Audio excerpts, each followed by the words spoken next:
Welcome everyone to Talk Wrestling in High Definition here on YouTube, and of course, the premier website in the world of wrestling, NoDQ.com. Thank you all for watching on YouTube, even the trolls. Yes, thank you all for trolling the website, because you know what? You're still watching the show. Whether I am a child molester or whatever you want to call me, you know what? I'm still doing the show, and you're still watching. So thank you, even to you guys. But the rest of you, I love you all. Thank you so much for watching. Today's show is going to be kind of a week in review. I haven't done this in a while because I've been focusing on specific topics the last couple weeks. Today's going to be about Hell in a Cell, Raw, and dare I say it, NXT. I'm going to talk about NXT just for a brief second. But let's go back to Sunday night. Let's go back to Hell in a Cell. I didn't feel there was really a whole lot of surprises. I predicted half the things right my own self, but when I look back in hindsight, not a whole lot of surprises. They threw in Edge and Jack Swagger, and Edge beat Jack Swagger. The frustrated Edge beat Swagger, and now he's a part of SmackDown. We'll see him tonight on SmackDown. So, interesting. We'll see what happens there. Hopefully he gets put back in the main event picture, goes after the World Heavyweight Championship once this Undertaker-Kane saga has come to an end. We'll talk about that in a minute. Natalya over Michelle McCool by disqualification. I'm not surprised that happened. I actually picked Michelle to win outright because I knew that Cool would continue to be the dominant divas in the WWE. But to have Natalya get the win and make her look strong and make Cool go, oh my god, we can't beat her on our own. We have to interfere somehow and make it bad.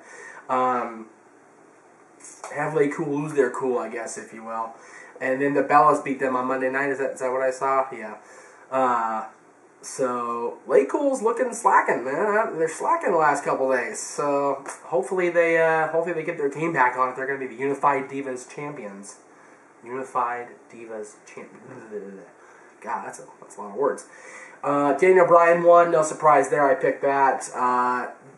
After 10 years, they wouldn't have him win the championship last month and just have him lose it whatever was 2-3 weeks later. That would just be a crock of crap. That would be horrible if they had him lose the championship. Orton over Sheamus, Hell in a Cell. I feel that rivalry wasn't worthy of a Hell in a Cell match, but that's just me. I feel that the next match I'm going to talk about, the Wade Barrett-John Cena match, should have been a Hell in a Cell match, considering the huge rivalry that Cena's had with Nexus over the last, whatever it's been now, 4 or 5 months. 4 months, July, August, September, 4 months. But I understand the need to put the title match inside Hell in a Cell just for main event purposes, whatever. So Orton wins that one, no surprise there. Wade Barrett defeated John Cena. I actually like this. Cena's act has grown kind of stale, if you will. The C Nation has weakened, and to see Wade Barrett beat him and to make him join Nexus and have him toe the Nexus line, which we'll talk about on Raw here in a second. I like that. I like the fact that they did it. That was very cool. And, I picked Kane to win over The Undertaker inside Hell in a Cell.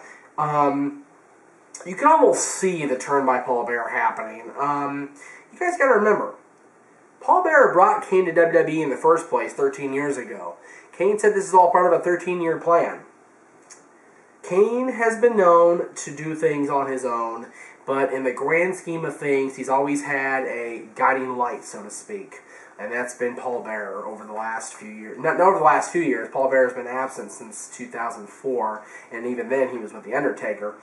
And you also got to remember this. Undertaker buried Paul Bearer alive 6 years ago. Inside that concrete crypt. So, you got to believe that Undertaker, was going to get his at Hell in a Cell, and he did. But we'll talk more about SmackDown and the World Heavyweight Championship picture next show. That's coming up on Monday, Aaron? Monday. We'll see that. We'll talk about SmackDown tonight, SmackDown on Monday, because I don't want to, spoil anything for those of you that, watch SmackDown. Anyway, that was Hell in a Cell. Then we moved to Raw the next night, and Raw bumped up its game. The ratings went up about 0.6 points from a 2.7 to a 3.3. Is that what I understood it to be? And we now have the main event for bragging rights as far as the WWE Championship is concerned. You're going to see John Cena in the corner of Wade Barrett against Randy Orton. And John Cena is being forced to toe that Nexus line. I talked about that a minute ago. The Raw GM even said, Cena, you have to do what Wade Barrett says. So, very interesting to see what happens there. Cena was originally going to, rebel and fight against Nexus, but I think what we're going to see now is more of a DiBiase Virgil type thing. I'm talking about Ted DiBiase Sr., not this crap we saw a few weeks ago, Jr. We're going to see DiBiase, Wade Barrett, just torture Virgil, John Cena, and to the point where John Cena just snaps. Completely snaps and goes ape shit. Excuse my language, for those of you that are watching that are underage.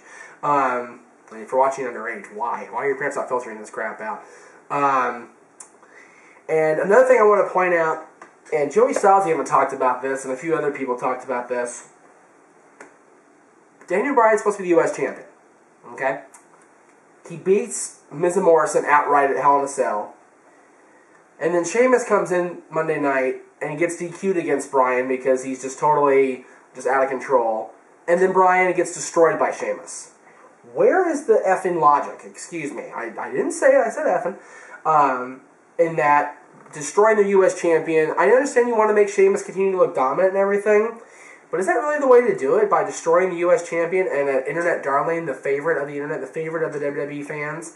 I don't think that's the way to go. Natalya still looks strong on Raw.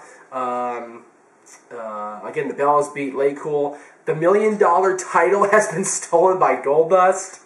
I'm running out of time here, apparently. I'm going way over my time limit because Aaron's giving me the sign back there, so I better stop. Anyway, we'll talk more about WWE on Monday's show when we talk about SmackDown. We'll see you next time.